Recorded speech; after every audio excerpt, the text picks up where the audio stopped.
La BD, les bons plans BD, c'est avec vous, Mathieu Van Overstraten. Vous signez des articles sur age-bd.com. Et regardez cette couverture, ce tome, on dirait presque un atlas. C'est énorme. Oui. Et on parle de cuisine.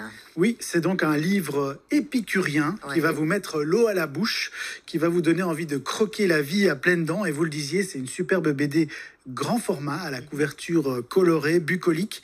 Et elle raconte l'histoire de Ulysse. Alors Ulysse, c'est un jeune homme qui adore le dessin.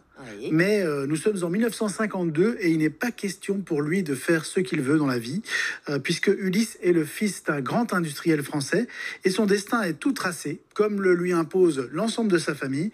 Il doit obtenir son bac avec mention, faire des études brillantes pour pouvoir ensuite reprendre l'entreprise familiale.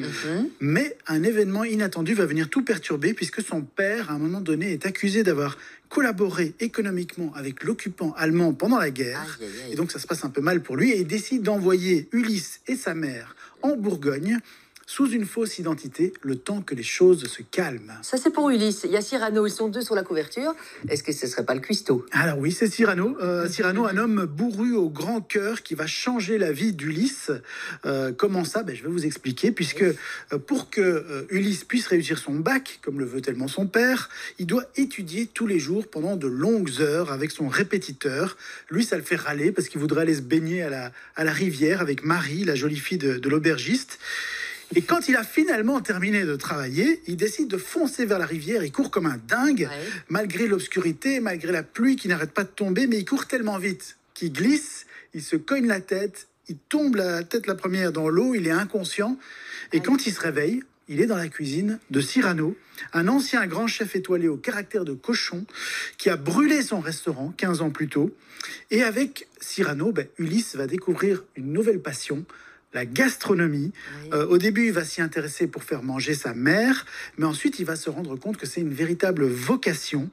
Mais évidemment, vous vous en doutez, comment est-ce qu'il va parvenir à convaincre son père qu'il ne doit pas reprendre l'entreprise familiale, mais qu'il doit devenir cuisinier? Est-ce que c'est réussi? Alors, on passe à la caisse, hein, c'est bien, parce qu'il y a l'addition, forcément, quand on va au restaurant. Qu'est-ce qui vous a plu dans cette bande dessinée? Est-ce que la recette est réussie? La recette est réussie, franchement, c'est du 3 étoiles, clairement, parce que c'est une magnifique histoire d'amitié et de filiation entre, d'un côté, un ours mal léché, Cyrano, et de l'autre, un jeune garçon qui rêve de tracer sa propre voie, Ulysse.